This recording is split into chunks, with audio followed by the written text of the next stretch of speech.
அகிலம் நியூஸ் நேயர்களுக்கு வணக்கம். இன்றைய இரவு நேர பிரதான செய்திகள். முதலில் தலைப்புச் செய்திகள். அதிகரிக்கும் வெப்பநிலை, மக்களுக்கு விடுக்கப்பட்டுள்ள எச்சரிக்கை. தமிழர் பகுதியில் கோர விபத்து, ஒருவர் பலி, 27 பேர் படுகாயம். கட்டுநாயக்க விமான நிலையத்தில் 3 பேர் அதிரடியாக கைது. இலங்கைக்கு கிடைத்துள்ள பெருந்தொகை அமெரிக்க டாலர்கள். டீசல் மற்றும் அனல் மின் நிலைய மாஃபியாவின் பிடியில் சிக்கியுள்ள அரசாங்கம். யானை தாக்கி பரிதாபமாக உயிரிழந்த இளம் குடும்பஸ்தர். 3 நாட்களில் கோடிகளில் வருமானத்தை அள்ளிய அரசு திணைக்களம். தெற்கு அதிவேக நெடுஞ்சாலையில் கடும் வாகன நெரிசல்.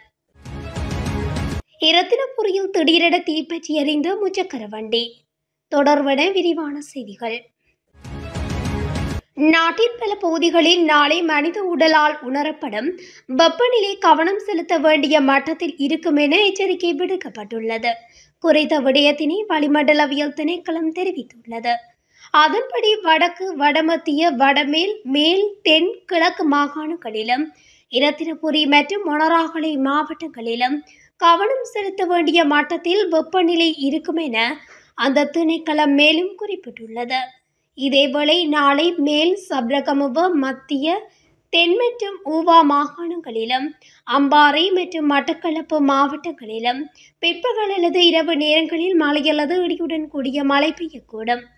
மேல் மாகாணத்திலும் காலி, மாத்தறை மற்றும் புத்தளம் மாவட்டங்களிலும் மழை பெய்யக்கூடும்.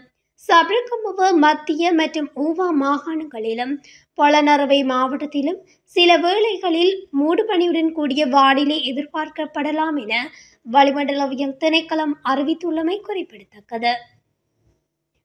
தனியார் பேருந்து மற்றும் இராணுவத்தின் பாரவூர்தி ஒன்று நேருக்கு நேர் மோதி ஏற்பட்ட விபத்தில் ஒருவர் உயிரிழந்ததுடன் 27 பேர் காயங்களுக்கு உள்ளாகியுள்ளனர். இந்த கோர விபத்து இன்று காலை திருகோணமலை கந்தளாய் பிரதேசத்தில் அக்போபுர காவல்துறை பிரிவுக்குட்பட்ட 86வது மைல்கல்லில் இடம்பெற்றுள்ளதாக போலீசார் தெரிவித்தனர். 25 வயதான மாவடல்ல பிரதேசத்தைச் சேர்ந்த முகமது அஸ்கர் முகமது அர்சாத் என்பவரே குறித்த விபத்தில் உயிரிழந்துள்ளார்.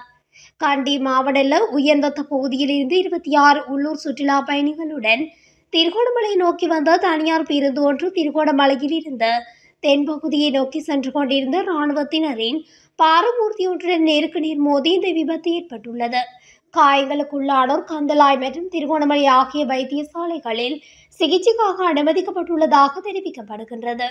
மேலும் விபத்து குறித்து மேலதிக விசாரணைகளை மேற்கொண்டு வருவதாக அக்போபுர போலீசார் தெரிவித்தனர். கட்டுநாயக்க விமான நிலையத்தில் 3 பேர் கைது செய்யப்பட்டுள்ளனர். குஷ் மற்றும் ஹஷீஸ் ரக போதைப் பொருட்களை நாட்டிற்கு கொண்டு வந்த 3 பேரே இவ்வாறு கைது செய்யப்பட்டுள்ளனர். இலங்கை சுங்கத்தைச் சேர்ந்த போதைப்பொருள் கட்டுப்பாட்டு அதிகாரிகள் குழுவால் இது செய்யப்பட்டது. இலங்கை பிரஜைகளான 3 சந்தேக நபர்களும் தங்கள் பைகளில் போதைப் பொருட்களை கவனமாக மறைத்து பேங்குகளில் இருந்து நாட்டுக்கு கொண்டு வந்திருந்தனர். அவர்களின் பொதிகளில் 1616 கிராம் குஷ் மற்றும் 1762 கிராம் ஹஷீஸ் ஆகியவை கண்டுபிடிக்கப்பட்டன. இந்த போதைப் பொருட்களின் மதிப்பு 45 மில்லியன் ரூபாய் என இலங்கை சுங்க திணைக்களம் தெரிவித்துள்ளது. 3 சந்தேக நபர்களில் 2 கொழும்பு பகுதியைச் சேர்ந்தவர்கள். மற்ற சந்தேக நபர் பதுளை பகுதியைச் சேர்ந்தவராகும். கைது செய்யப்பட்ட சந்தேக நபர்கள் மேலதிக விசாரணைகளுக்காக போலீஸ் போதைப்பொருள் தடுப்பு பிரிவிடம் ஒப்படைக்கப்பட உள்ளனர். 2025ஆம் ஆண்டு இதுவரையான நாட்களில் இலங்கையில் சுற்றுலாத்துறை மூலம் கிடைத்துள்ள வருமானம் 1 பில்லியன் அமெரிக்க டாலர்களை தாண்டியுள்ளதாக தெரிவிக்கப்படுகின்றது. இதன்படி இந்த வருடத்தின் முதல் 3 மாதங்களுக்குள் 1.122 மில்லியன் அமெரிக்க டாலர்கள் சுற்றுலாத்துறை வருமானமாக கிடைக்கப்பெற்றுள்ளது. மேலும் மார்ச் மாதம் மாத்திரம் 354 மில்லியன் அமெரிக்க டாலர்கள் சுற்றுலாத்துறை வருமானமாக கிடைத்துள்ளது. அதே சமயம் கடந்த 2024ஆம் ஆண்டின் முதல் 3 மாதங்களில் கிடைத்த சுற்றுலாத்துறை வருமானமான 1025.9 மில்லியன் அமெரிக்க டாலர்களுடன் ஒப்பிடும் பொழுது இது 9.4% அதிகரிப்பு என்று மத்திய வங்கி தெரிவித்துள்ளது.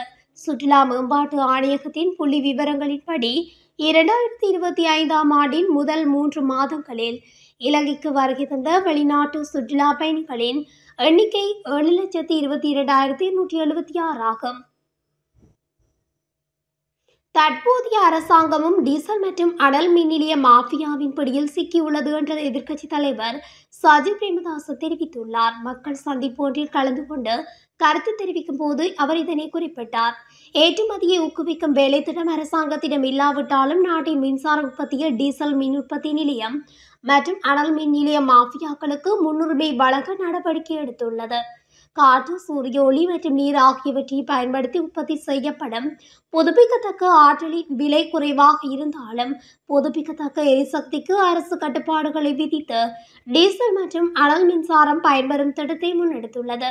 சதிகாரர்களால் மின்சாரத்துறை கையகப்படுத்தப்பட்டுள்ளது. மின்சாரத்தை அதிக விலைக்கு பாவனையாளர்களுக்கு வழங்கும் மாஃபியாக்களிடம் மின்சாரத்துறை கையளிக்கப்பட்டுள்ளது.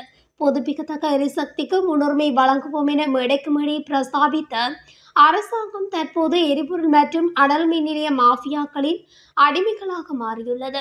அரசாங்கம் இவ்வாறு செயற்பட்டாலும் ஐக்கிய மக்கள் சக்தி புதுப்பிக்கத்தக்க எரிசக்தியை பாதுகாக்க நடவடிக்கை எடுக்கும் என குறிப்பிட்டுள்ளார். மட்டக்களப்பு வெள்ளாவளி போலீஸ் பிரிவுக்குட்பட்ட 37ஆம் கிராம பகுதியில் புத்தாண்டு தினத்தில் யானை தாக்கி இளம் குடும்பஸ்தர் ஒருவர் உயிரிழந்த சோக சம்பவம் ஒன்று பதிவாகியுள்ளது. குறித்த சம்பவம் இன்று அதிகாலை 1 மணிக்கு இடம்பெற்றுள்ளதோடு சம்பவத்தில் 3 பிள்ளைகளின் தந்தையான 31 வயதுடைய ராசதுரை சசிகரன் என்பவரை உயிரிழந்துள்ளார். வீட்டுக்கு முன்பகுதியில் இருந்து நண்பர்களுடன் புத்தாண்டினை வரவேற்கும் வகையில் பேசிக் கொண்டிருந்தவர் சத்தம் கேட்டு வீட்டு வாசலுக்கு வந்தபோது யானையின் தாக்குதலுக்குள்ளானதாக தெரிவிக்கப்பட்டுள்ளது. இந்நிலையில் யானையின் தாக்குதலுக்குள்ளாகி காயமடைந்தவரை உறவினர்களின் உதவியுடன் களுவாஞ்சிக்குடி வைத்தியசாலைக்கு கொண்டு சென்ற வேளை வைத்தியசாலையில் சிகிச்சை பலனின்றி உயிரிழந்துள்ளார். சடலம் உடற்கூற்று பரிசோதனைக்காக களுவாஞ்சிக்குடி வைத்தியசாலையில் வைக்கப்பட்டுள்ளதாகவும் போலீசார் தெரிவித்துள்ளனர். சம்பவம் தொடர்பில் வெள்ளாவளி போலீசார் மேலதிக விசாரணைகளை மேற்கொண்டு வருகின்றனர். புத்தாண்டு காலத்தை முன்னிட்டு அதிவேக வீதியில் கடந்த 3 நாட்களில் 134 மில்லியன் ரூபாய் வருவாய் ஈட்டப்பட்டுள்ளது. ஏப்ரல் 11, 12 மற்றும் 13ஆம் தேதிகளில் மட்டும் 3,87,000 வாகனங்கள் அதிவேக வீதியில் இயக்கப்பட்டதாக அதிவேக வீதி பராமரிப்பு மற்றும் முகாமை பிரிவின் பிரதி பணிப்பாளர் நாயகம் தெரிவித்துள்ளார். கடந்த 2 நாட்களில் மாத்திரம் இந்த வீதியில் 10,23,00,000 ரூபாய் வருவாய் ஈட்டப்பட்டுள்ளது. இந்த வருவாய் 11 மற்றும் 12ஆம் தேதிகளில் அதிவேக வீதியில் பயணித்த 2,97,736 வாகனங்களில் இருந்து ஈட்டப்பட்டுள்ளதாக தெரிவிக்கப்படுகிறது. தெற்கு அதிவேக நெடுஞ்சாலையில் இன்று காலை கடும் வாகன நெரிசல் ஏற்பட்டுள்ளதாக தெரிவிக்கப்படுகின்றது. கொழும்பிலிருந்து காலை நோக்கி செல்லும் கல்லணிக்கம்பம் மற்றும் தொடங்குட சந்திப்புகளுக்கு அருகில் போக்குவரத்து நெரிசல் ஏற்பட்டுள்ளது. பண்டிகை காலத்தில் தெற்கு அதிவேக வீதியை பயன்படுத்துபவர்களின் எண்ணிக்கை அதிகரித்ததன் காரணமாக போக்குவரத்து நெரிசல் ஏற்பட்டதாக தெரிவிக்கப்படுகிறது. இரத்தினபுரி அயக்கம கேங்குடகந்த பிரதேசத்தில் பயணித்துக் கொண்டிருந்த முச்சக்கர வண்டியொன்று திடீரென தீப்பெற்றி எரிந்துள்ளதாக போலீசார் தெரிவித்தனர். இந்த தீ விபத்து நேற்று ஞாயிற்றுக்கிழமை இரவு இடம்பெற்றுள்ளது. தீ விபத்தின் போது எவருக்கும் எந்தவித காயங்களும் ஏற்படவில்லை. மாநகர சபையின் தீயணைப்பு படையினர் இணைந்து தீப்பரவலை கட்டுப்படுத்தியுள்ளதாகவும் போலீசார் தெரிவித்தனர். முச்சக்கர வண்டியில் ஏற்பட்ட எரிபொருள் கசிவு காரணமாக இந்த தீ விபத்து ஏற்பட்டுள்ளதாக போலீசார் தெரிவித்தனர். இது தொடர்பில் போலீசார் தீவிர விசாரணைகளை மேற்கொண்டு வருகின்றனர். இத்துடன் அகிலம் நியூஸின் இன்றைய இரவு நேர பிரதான செய்திகள் நிறைவடைகின்றன. தொடர்ச்சியாக செய்திகளை அறிந்து கொள்ள அகிலம் நியூஸ் ஊடகத்துடன் இணைந்திருங்கள். நன்றி, வணக்கம்.